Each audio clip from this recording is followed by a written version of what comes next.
Hi guys, it's Heather and Molly from the 30 Clean, and we're outside here in chilly San Diego today. Yeah, cool. We're actually outside of somebody's house because we're gonna go in and bust in and see what's happening in their pantry so we can explain to you a couple exercises that we want you to do to get healthy. But first, Molly's gonna kind of recap what we've talked about in our last series. Right, so this is part 3 of a 3-part video series, and in part 1 we really talked about these 3 health trends that are very hot right now. So low fat, gluten-free, and so-called healthy sugars. And the reason we wanted to tackle those 3 health trends is because it all leads back to one thing, and what's that, Heather? It's sugar. Sugar is sugar is sugar, and hopefully we've helped you to understand that now. And we'll talk a little bit more about it when we get into somebody's house. Yes, exactly. Who shall remain nameless. Nameless. Marla Vanling, if anyone knows her. So then in part 2 of our video series, we were actually put food and in front of us, and we went through kind of a day in the life of a person who thinks that they're being healthy, eating low fat, eating gluten-free, and eating these so-called healthy sugars. And if you watched that video, then you saw, one second, let me bend down and grab something. It's really exciting. You saw that we put sugar, teaspoons, into a jar every single time we counted out the grams of sugar. Correct. This was just from one day of breakfast, lunch, and dinner, being pretty moderate. Yeah, we weren't counting fruit, right? No, we weren't counting. We were only counting added sugars. Right. And so I decided to put it in our super cute 30 Clean mason jar. It's our salad jar because I just thought that it looked a little bit more presentable. But now I want to show you. Yeah, that's great. So here's... You ate this in one day. Somebody did. Somebody did, not us. But this is how much you should actually be consuming per day. Do you want to For talk an a little adult. bit about this? So basically, an adult, I don't know exactly how many scoops you put in there. So I did 7 teaspoons. So that's 28 grams. 28 grams. So a healthy adult should be eating anywhere from 20 to 36 grams of sugar a day. Right. That's really like including all your sugars. Yeah. So let's hold these side by side here. this is side by side. And that's not even kids, you guys. This is No. like an average adult. Right. Kids should really be, up until they're about 8 or 10, having anywhere from like 3 to 4 teaspoons of sugar a day, added sugar a day. So, I mean, that's a lot. It is a lot. And so, you know, one thing we haven't touched base on yet is why is it so bad to overconsume sugar? What happens in your body, Heather? So sugar can cause a lot of problems that, you know, we've been trying to hide and haven't really been talking about or putting into the limelight. Sugar is an anti-inflammatory disease, so things like rheumatoid arthritis, anything that's happening in your body, like diabetes, high blood pressure, all of those things can be coming from sugar. Not only that, but it does play with our emotional status. Sugar can cause depression. It is a form of a drug, so it's highly addictive. There can be an imbalance in hormones. Sugar is a hormone disruptor in a certain way. Also with your gut, I mean, basically, all of our health stems from our gut. A healthy gut leads to a healthy body and a healthy brain. And sugar really causes yeast, candida, so many gut issues. And if we don't start watching how often and how frequently we're consuming the sugar in foods, especially processed foods, we're going to only continue to see a decline in our health instead of reversing it. So Yeah, and that's why we're helping. Yeah, for more information on that too, you can check out our downloadable free resource. So that'll go into talking about sugar and Definitely, how it it's affects the going to body. once again list all the different names of sugars. We're also going to be giving you your exercises that we want you to do, which we're going to go into somebody's house. Marla. And we're going to talk about these exercises. And there's a couple more bits of information in that downloadable resource. So that's all free for you. Yeah, and one last thing I want to say before we jump on into Marla's house and surprise her is, you know, we talked about the fact that, little teaser, at the 30 Clean on our challenges, we don't actually count grams, we don't look at nutritional values, and we don't count calories. And the reason why is because you're not eating things that have sugar in them. You're just having fruit for your sugar, so. Exactly, and one of the cool things about the 30 Clean Challenge is that we will coach you through all this. So it might sound scary at first, you might feel a little bit afraid, or maybe you think you can't do that, but the one thing about the 30 Clean is we have what we call compassionate coaching. Coaching, yeah. There's another word in there, but compassionate coaching, and our coaches really do meet you where you're at. So while we have guidelines that we really want you to follow because that is what's going to get you to your greatest optimal health, we also know that everybody's starting from a different space in their life. So our coaches are there to provide you with a safe space to be authentic, to be real, and they're gonna help guide you through every single day of the challenge. And we're also gonna have a lot of fun, which is what we're gonna do right now in Marla's cupboard. So let's go check it out, guys. Thanks. Okay guys, we have busted into Marla's house, and honestly I thought she'd be here. It's 2 o'clock in the afternoon. She should be drinking wine. She should be drinking some Chardonnay, I'm pretty sure, but apparently she's at carpool. So this is great. We're gonna sneak into her pantry, and just for a little background about Marla, She is a mom. She's got 2 kids, a wonderful husband, and she's pretty healthy. She's one of our besties, so we adore her. But she's been doing the challenge for a long time, and there are Yeah. some little things that we still haven't been able to really knock out of her. yeah, But like she loves her yellow cheese, that's for loves sure. her yellow cheese. But so let's go ahead and sneak into her pantry and see Super what we can get our excited. hands on. I'll let you take over, Heather. Okay, thanks. So before I open the pantry, one of the exercises that we really want you guys to do is basically to go through your own pantry at home and see what's in all the different categories that I'm going to talk about. There's actually going to be 3 categories that I want you guys to really divide your food up into. So category A is going to be all of the things that you can't pronounce. Category A is the foods you really don't want to be eating. It's going to be long lists of long ingredients, anything over 2 or 3 sugars, preferably 2, and mostly all of those processed foods that, you know, really aren't going to be good for you. Then you have category B. Those are foods that are really trying to be healthy. They're super hard, you know, they have all of the good labels on the front telling you it's organic, telling you it's gluten-free, all those kind of things. Those foods are going to have a much shorter list of ingredients, preferably, you know, not more than 5 ingredients. It's okay if it has, you know, more than 2 grams of sugar. And you really want to make sure that it doesn't have anything that says artificial. That's going to be in category A. So anything that has artificial flavorings, artificial colors, category A. Category B, it's okay if there's natural flavors in there. But once you get into category C, that is where the true health, optimal health lies. And that is where we want you to be focused on eating mostly from that range of foods all the time. So it's hard to find that in your pantry. You're hopefully only going to mostly find those things in your refrigerator. But in your pantry, we would love you to find that. Things that are less than 5 ingredients listed. Things that only have 0 to 1 sugars listed in the ingredient list. So now it's time to look in Marla's pantry and see where she rates in the categories.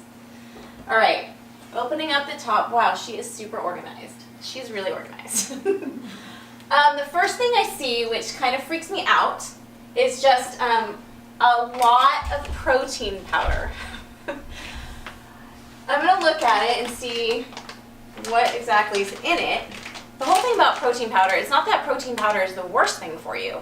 It's just that we want you to be getting your protein from the most natural sources possible. You really should be eating 3 meals a day. In those 3 meals, it should be able to cover exactly what you need for your protein intake. Remember, protein really only needs the amount you need to eat is the size of your palm, which isn't that much.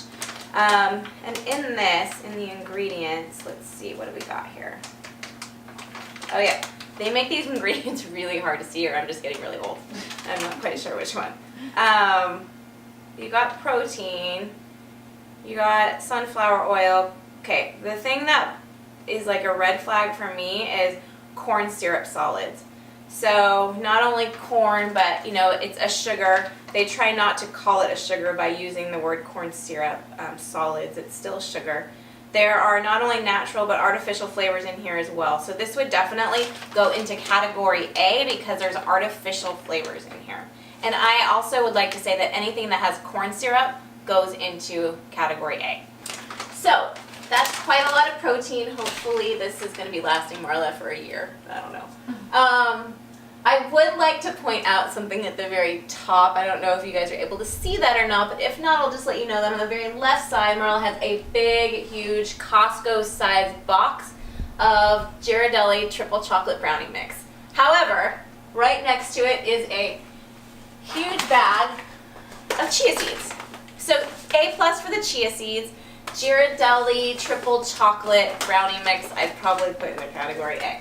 Because you can make incredibly amazing homemade brownies with all real ingredients, including like cocoa powder, you know, real butter, and that's pretty much probably all you need. A couple pasteurized eggs and you're good to go. Let's see, what else do we have? We have a huge pan of bread, because everybody needs to have a huge pan of bread. The fact that this isn't in the fridge either makes me believe that Marla goes through her bread frequently. So we've got, and just to say, Marla does have children, so hopefully these go fast. But if you're going to eat bread, you know, my whole thing is none of this bread has any grain in it. It's all pretty much like Hawaiian sweet bread, which isn't the worst. You know, it's all white flour. There's really no nutritional value in here. I would definitely choose to go with like a high grain or a high seed bread, maybe even a sprouted bread if you're going to be eating bread. I know Marla's really trying to be healthy, so one of the things she looked for was a gluten-free bread. Again, gluten-free. It is a trigger word. It's a trendy word. So let's see what's actually in the bread. It's got a pretty long list of ingredients. So it does have cane sugar listed. It has about, for 2 slices of bread, and they're pretty small, it has 3 grams of sugar. So just remember that, and that's because it's added sugar, it's not sugar. Oh, it also has, I believe, does it say molasses? No molasses. But there's not a lot of nutrients in, oh yeah, no, it does have molasses. Molasses is in the bread and cane sugar, so that's 2 forms of sugar.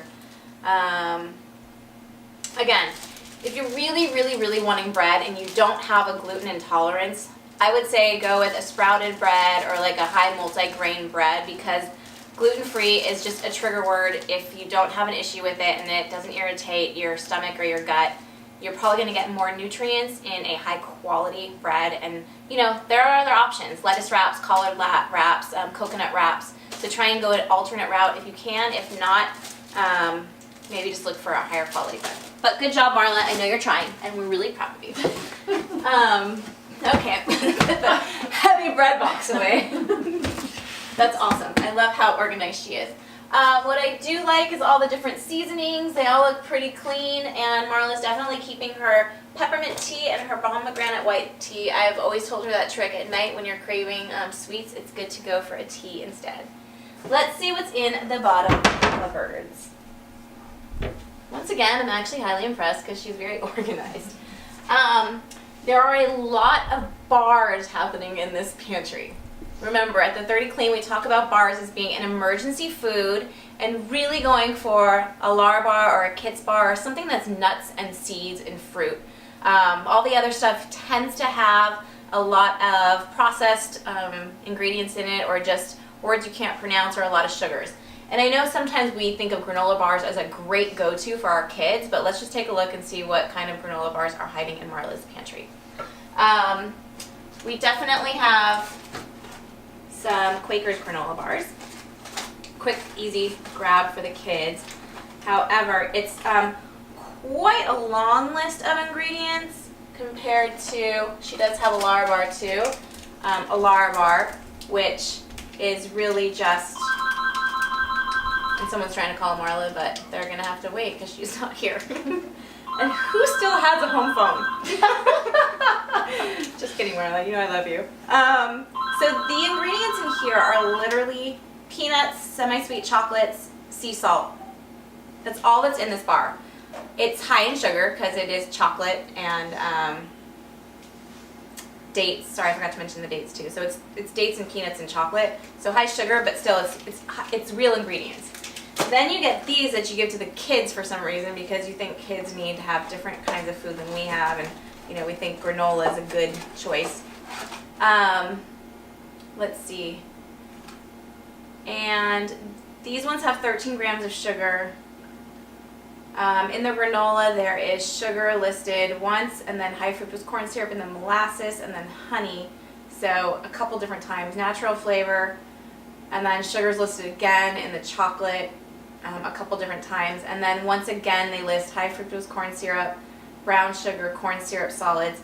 It's basically a sugar bar. So I would put this in category A. And then I would encourage Marla to toss this out. Not that I think there's anything wrong with that company. Anyway, and then we have another, you know, add it into your kids' lunch bags, I'm assuming. Oreos, Thins. While there's not a lot of ingredients, it definitely goes into category A because it has high fructose corn syrup and artificial flavor. And I just want to mention the problem with high fructose corn syrup. Not only is it using corn, which is a high GMO food, genetically modified organism, but it is also highly addictive. So usually they're putting these into foods because it's an addictive substance that people just want more and more of, especially when they combine it with salt and fat, which they do. The other thing is it's so easy to want to put these in our kids' lunch boxes because, we want to give them treats and get them excited and do nice things for them. But I'm one to understand that my mom did the same thing for me. She didn't know any better. She was really just trying to give me so much love and make me happy through food. And there's other ways to do it, like giving them, homemade fruit and nut bars or even homemade cookies. Like, I'd much rather you spend a Sunday baking cookies at home with your kids, like little ones, fresh, and then being able to stick those in their lunchbox, because then it's a part of everything that you guys are doing too. So I'll kind of wrap up here, but Marla's doing a pretty good job.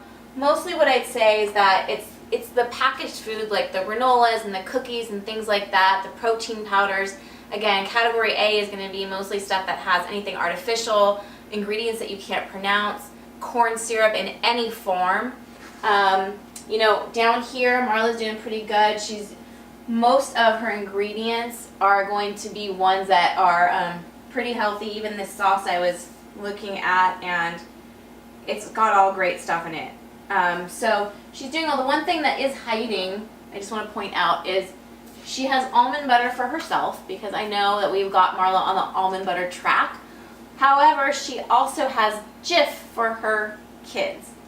And the problem with Jif is that it does contain a lot of sugar. So your nut butters should be pretty easy to find the right brands, because it should only contain nuts. This one here is just dry roasted nuts and a little bit of sea salt. This one here is made from roasted peanuts, sugars, and might have molasses as well. So I don't want to take up too much of the time here, because I kind of want to get out of here before Marla gets back, because she might get mad. Molly, why don't you come back in and I don't know. So just to recap what the exercise is going to be that we're asking people to do over the next few days. Right. So to recap is you're going to go through your own pantry. You're going to categorize your foods A, B, and C. We actually have everything listed in the resource that you can download for free, exactly what category A, B, and C mean. And then we want you to take a picture of it, and feel free to post it on our Facebook page. Yeah. And just let us know what you found. What food in your pantry had the most ingredients in it? Which one had the highest amount of sugar in it? And what were you surprised to find out? We're excited for you. And then we'd like you to spend a day to 3 days really trying to eat from only category C, so the cleanest of all the foods. Yeah, and you guys, this is just the tip of the iceberg. Mm-hmm. So if you want to know so much more than what we've just taught you over this 3-part series, join our challenge. Registration is going to be opening up for our February spring break prep 30-day challenge. So if you're getting ready for those spring vacations, that's going to be happening on Friday. And right now, I think we're in week 4 of our January challenge. Yeah, people feel amazing. It's really wonderful. We're already getting, great testimonials, and people just feeling more energetic and sleeping better and just feeling more alive. Yeah. So that's it for the 3-part series. We hope you have learned a lot, and we got to go before Marla gets back. Thanks, Marla. Don't kill us. Thanks, guys.